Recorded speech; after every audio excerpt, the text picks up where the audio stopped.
سے حملے کیے جا رہا ہے، اور ان سب کا مقصد صرف اتنا تھا کہ نبی کریم صلی اللہ علیہ وسلم کی شان کو کم کر دیا جائے، مومنین کے دلوں سے آپ کی محبت کو نکال کر کے ان کے دلوں کو ویران کر دیا جائے، اور اس پہ ضلالت و گمراہی کو بے بس کر دیا جائے۔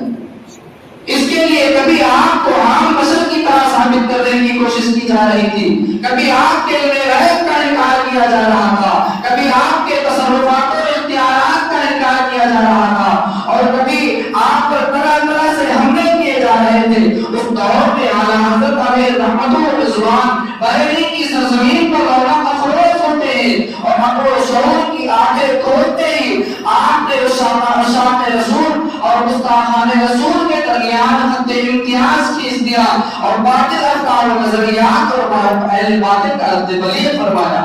سبحان اللہ۔ ایسے دور میں اعلیٰ حضرت علیہ رحمت و رضوان اس دنیا میں تشریف لائے۔ بعض لوگ یہ سوچتے ہیں کہ اہل سنت اور دیگر باطل فرقوں کے درمیان صرف سلام اور فاتحہ کا جھگڑا ہے، جو سلام پڑھتا ہے وہ سنی ہے، جو نہیں پڑھتا ہے وہ وہابی ہو۔ عزیزان محترم، جھگڑا صرف سلام اور فاتحہ کا نہیں ہے، اس چیز کو آپ اپنے ذہن سے نکال دیں، بلکہ اہل سنت کے علاوہ جتنے فرقے ہیں، جب آپ ان کے افکار و نظریات کا جائزہ لیں گے تو آپ کو پتا چلے گا کہ وہ سب کے سب آیت نبی کریم صلی اللہ علیہ وسلم کی شان میں گستاخیاں کرتے ہوئے نظر آتے ہیں۔ یہی لوگ تھے جن کا اعلیٰ حضرت علیہ رحمت و رضوان نے رد بلیغ فرمایا تھا۔ آپ کی ولادت سے قبل آپ کے والد گرامی حضرت علامہ نقی علی خان علیہ رحمت و رضوان نے کئی مرتبہ عجیب و غریب خواب دیکھا، اور اسے اپنے والد گرامی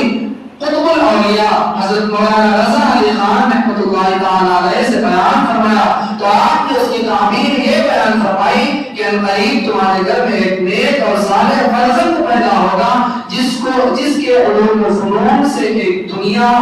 روشناش اور سیراب ہوگی۔ اعلیٰ حضرت علیہ رحمت و رضوان 10 شوال المکرم 1272 ہجری مطابق 14 جون 1856 عیسوی کو بروز سنیچر بریلی کی سرزمین پر پیدا ہوئے۔ جب آپ کی عمر مبارک تقریباً 4 سال کی ہوئی تو آپ اپنے جد امجد کے ساتھ ایک استاذ کے پاس حسن بسم اللہ خانی کے لیے تشریف لے گئے۔ جب استاذ نے آپ کو اسلام کی بسم اللہ خانی کرائی اور آپ کو حسن محمود علی باتا سے پڑھانا شروع کیا، آپ پڑھتے گئے، جب آپ علام علی پر پہنچے وہاں خاموش ہو گئے۔ 3 مرتبہ آپ کے استاذ نے فرمایا بیٹا پڑھو، آپ خاموش رہے، آپ نے نہیں پڑھا۔ اس کے بعد آپ فرماتے ہیں کہ میں الف کو بھی پیچھے پڑھ چکا ہوں، لام کو بھی پیچھے پڑھایا ہوں، آخر پھر سے علام علی کہاں سے آ گیا؟ آپ اندازہ لگائیں کہ اللہ تبارک و تعالیٰ نے اعلیٰ حضرت علیہ رحمت و رضوان کو کیسی ذہانت و فطانت اور ذہنی پختگی عطا فرمائی تھی۔ 4 سال کی قریب عمر ہے آپ کی، اور اعتراض کی تعظیم فرما رہے ہیں آپ کہ آخر دوبارہ علام علی کہاں سے آ گیا؟ آپ کے جد امجد فرماتے بیٹا استاذ کا حکم مانو اور پڑھو۔ اعلیٰ حضرت علیہ رحمت و رضوان اپنے جد امجد کے حکم کی تعمیل کرتے ہوئے پڑھ جاتے ہیں اور اپنے جد امجد کا منہ دیکھنے لگتے ہیں۔ آپ کے جد امجد حضرت علامہ رضا علی خان علیہ رحمت و رضوان اپنی وراثت ایمانی سے بھاگ دیتے ہیں کہ بچے کو شبہ ہو رہا ہے کہ میں پیچھے جتنے حروف پڑھایا ہوں سارے کے سارے حروف مفردہ تھے، درمیان میں ایک حرف مرکب کہاں سے آ گیا؟ الف لام تو پیچھے پڑھ چکا، دوبارہ یہ الف لام کہاں سے آ گیا؟ تو آپ کے جد امجد بعد میں آپ سے فرماتے ہیں بیٹا تم نے اس سے پہلے جو ابتداءً الف پڑھا تھا وہ حقیقتاً الف نہیں بلکہ حمزہ تھا، یہاں پر جو لام کے ساتھ لکھا ہوا ہے وہ الف ہے، اس لیے کہ الف ہمیشہ ساکن ہوتا ہے اور کلام عرب میں ساکن سے کسی لفظ کی ابتدا نہیں ہو سکتی ہے، اس لیے اس کو مرکب پڑھنے کے لیے اس کے ساتھ لام کو ملا دیا۔ پھر اس پر آپ اعتراض کرتے ہیں کہ آخر اتنے حروف تھے ان کے ساتھ صرف لام ہی کو کیوں ملایا گیا، دیگر حروف کو کیوں نہیں ملایا گیا؟ تو آپ کے جد امجد آپ کو شفقت و محبت کے ساتھ اپنے سینے سے لگا لیتے ہیں اور فرماتے ہیں کہ اس کی وجہ یہ ہے کہ لام کئی طریقے سے الف سے مشابہت رکھتا ہے. ایک تو یہ کہ لکھنے میں بھی لام تقریباً الف کی طرح ہوتا ہے. دوسرے یہ کہ لام میں لام کا قلب الف ہے اور الف کا قلب لام ہے. اور آپ جانتے ہیں کہ قلب کسی بھی چیز کا سب سے اہم موضوع ہوا کرتا ہے. جب آپ لام پڑھیں گے لام کا درمیانی حرف الف ہے اور الف کا درمیانی حرف لام, تو اس طریقے سے لام کا قلب الف ہوا اور الف کا قلب لام ہوا. تو ان مشابہت کی بنیاد پر الف کے ساتھ لام کو ملا دیا گیا اور اسے مرکب بنا دیا گیا تاکہ مفہومی لام الف دونوں کو پڑھا جا سکے. اعلیٰ حضرت علیہ رحمت و رضوان کی عمر مبارک جب 10 سال کی ہوئی, 10 سال کی عمر میں آپ نے اصول فقہ کی مالکۃ الآراء کتاب مسلم الثبوت کی ایک مبسوط شرح تصنیف فرمائی. مسلم الثبوت اتنی عظیم کتاب ہے اصول فقہ کی جسے دیکھ کر اچھے اچھے لوگ پریشان ہو جاتے ہیں اور حل کرنے کی ضرورت نہیں کر پاتے. اتنی سخت کتاب ہے اصول فقہ کی. مختصر 10 سال کی مختصر عمر میں اعلیٰ حضرت علیہ رحمت و رضوان نے اس کتاب کی ایک بسیط شرح تصنیف فرمائی. جب آپ کی عمر 14 برس 13 برس 10 مہینے 5 دن کی ہوئی تو اس قلیل مدت میں اعلیٰ حضرت علیہ رحمت و رضوان نے تمام علوم درسیہ اور علوم مروجہ سے فارغ التحصیل ہو گئے. جس دن آپ کی تمام علوم سے فارغ ہوئے اسی دن آپ نے رضاعت سے متعلق ایک فتویٰ دیا اور اس فتوے کو اپنے والد گرامی کی بارگاہ میں پیش فرمایا. والد گرامی نے دارالتحسین سے نوازا اور اسی دن آپ کے والد گرامی حضرت علامہ نقی علی خان علیہ رحمت و رضوان نے نبی کریم صلی اللہ تعالی علیہ وسلم کی شان میں گستاخی کرتے ہوئے یہی لوگ تھے جن کا حضرت علیہ رحمت و رضوان نے رد بلیغ فرمایا. آپ کی ولادت سے قبل آپ کے والد گرامی حضرت علامہ نقی علی خان علیہ رحمت و رضوان نے کئی مرتبہ عجیب و غریب خواب دیکھا اور اسے اپنے والد گرامی قطب الاولیاء حضرت مولانا رضا علی خان رحمۃ اللہ تعالی علیہ سے بیان فرمایا. تو آپ نے اس کی تعبیر یہ بیان فرمائی کہ قریب تمہارے گھر میں ایک نیک اور صالح فرزند پیدا ہوگا جس کے علوم و فنون سے ایک دنیا روشناس اور سیراب ہوگی. اعلیٰ حضرت علیہ رحمت و رضوان 10 شوال مکرم 1272 ہجری مطابق 14 جون 1856 عیسوی کو بروز سنیچر بریلی کی سرزمین پر پیدا ہوئے. جب آپ کی عمر مبارک تقریباً 4 سال کی ہوئی تو آپ اپنے جد امجد کے ساتھ ایک استاد کے پاس حضرت بسم اللہ خانی کے لیے تشریف لیتے.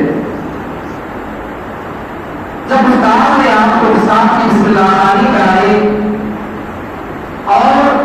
آپ کو حسب معمول الف باتا سے پڑھانا شروع کیا, آپ پڑھنے گئے. جب آپ علام الف تک پہنچے وہاں خاموش ہو گئے. 3 مرتبہ آپ کے استاد نے فرمایا بیٹا پڑھو. آپ خاموش رہے, آپ نے نہیں پڑھا. اس کے بعد آپ فرماتے ہیں کہ میں الف کو بھی پیچھے پڑھ چکا ہوں, لام کو بھی پیچھے پڑھایا ہوں, آخر پھر سے لام الف کہاں سے آ گیا. آپ اندازہ لگائیں کہ اللہ تبارک و تعالیٰ نے اعلیٰ حضرت علیہ رحمت و رضوان کو ایسی ذہانت و فطانت اور ذہنی قوت عطا فرمائی تھی. 4 سال کی قریب عمر ہے آپ کی اور اعتراض کتنا عظیم فرما رہے ہیں آپ کہ آخر دوبارہ لام الف کہاں سے آ گیا. آپ کے جد امجد فرماتے ہیں بیٹا استاد کا حکم مانو اور پڑھو. اعلیٰ حضرت علیہ رحمت و رضوان اپنے جد امجد کے حکم کی تعمیر کرتے ہوئے پڑھ جاتے ہیں اور اپنے جد امجد کا منہ لے کے رکھتے ہیں. آپ کے جد امجد حضرت علامہ رضا علی خان علیہ رحمت و رضوان اپنی فراست ایمانی سے بھاگ لیتے ہیں کہ بچے کو شبہ ہو رہا ہے کہ میں پیچھے جتنے علوم پڑھایا ہوں سارے کے سارے علوم سے نہ پڑھا دے. درمیان میں ایک حرف مرکب کہاں سے آ گیا, الف لام کے پیچھے پڑھ چکا, دوبارہ یہ الف لام کہاں سے آ گیا. تو آپ کے جد امجد بارہ میں آپ سے فرماتے ہیں بیٹا تم نے اس سے پہلے جو ابتداءً الف پڑھا تھا وہ حقیقتاً الف نہیں بلکہ حمزہ تھا. یہاں پر جو لام کے ساتھ لکھا ہوا ہے وہ الف ہے.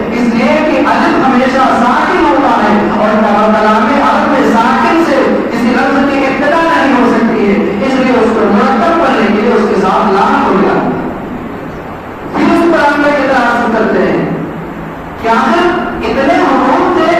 ان کے ساتھ صرف لام ہی کو کیوں ملایا گیا، دیگر حقوق کو کیوں نہیں ملایا گیا؟ تو آپ کے جذبے اندر آپ کو شفقت و محبت کے ساتھ اپنے سینے سے لگا لیتے ہیں اور فرماتے ہیں کہ اس کی وجہ یہ ہے کہ لام کے طریقے سے الف سے مشابہت رکھتا ہے۔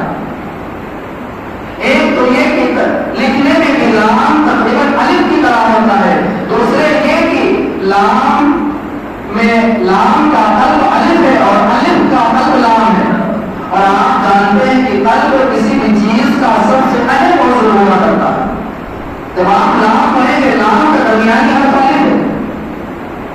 اور الف کا درمیانی حرف لام، تو اس طریقے سے لام کا قلب الف ہوا اور الف کا قلب لام ہوا، تو ان مسابقات کی بنیاد پر الف کے ساتھ لام کو ملا دیا گیا اور اسے مرکب بنا دیا گیا تاکہ فخر لام الف دونوں کو پا جا سکے۔ اعلیٰ حضرت علیہ رحمت و رضوان کی عمر مبارک جب 10 سال کی ہوئی، 10 سال کی عمر میں آپ نے اصول فقہ کی معرفت الاعلیٰ کتاب مسلم السکوت کی ایک مبسوط شرح تسلیم فرمائی۔ مسلم السکوت اتنی عظیم کتاب ہے اصول فقہ کی، جسے دیکھ کر اچھے اچھے لوگ پریشان ہو جاتے ہیں اور حل کرنے کی ضرورت نہیں کر پاتے۔ اتنی سخت کتاب ہے اصول فقہ کی، مختصر 10 سال کی مختصر عمر میں اعلیٰ حضرت علیہ رحمت و رضوان نے اس کتاب کی ایک مزید شرح تسلیم فرمائی۔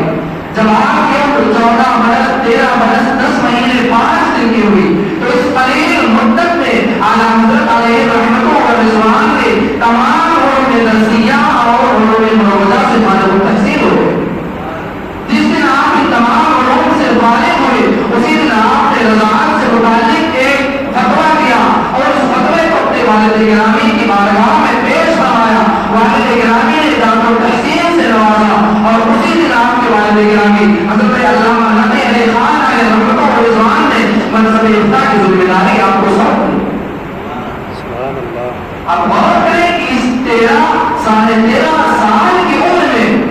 آپ بچہ سنیمانوں کے ناظرے قرآن میں نہیں پڑھ سکتا ہے۔ اس قلیل سی مدت میں اعلیٰ حضرت علیہ رحمت و رضوان ایک عالم و فاضل اور مفتی بن کر صرف فارغ التحصیل نہیں رہے ہوئے بلکہ اسی دن آپ نے فتویٰ بھی جاری فرمایا۔ کتنی عظیم ذات ہے اعلیٰ حضرت علیہ رحمت و رضوان کی، آپ اندازہ لگائیں کہ اللہ تبارک و تعالیٰ نے اعلیٰ حضرت علیہ رحمت و رضوان کو کیسی ذہانت و فطانت اور ذہنی پختگی عطا فرمائی۔ عزیزان محترم،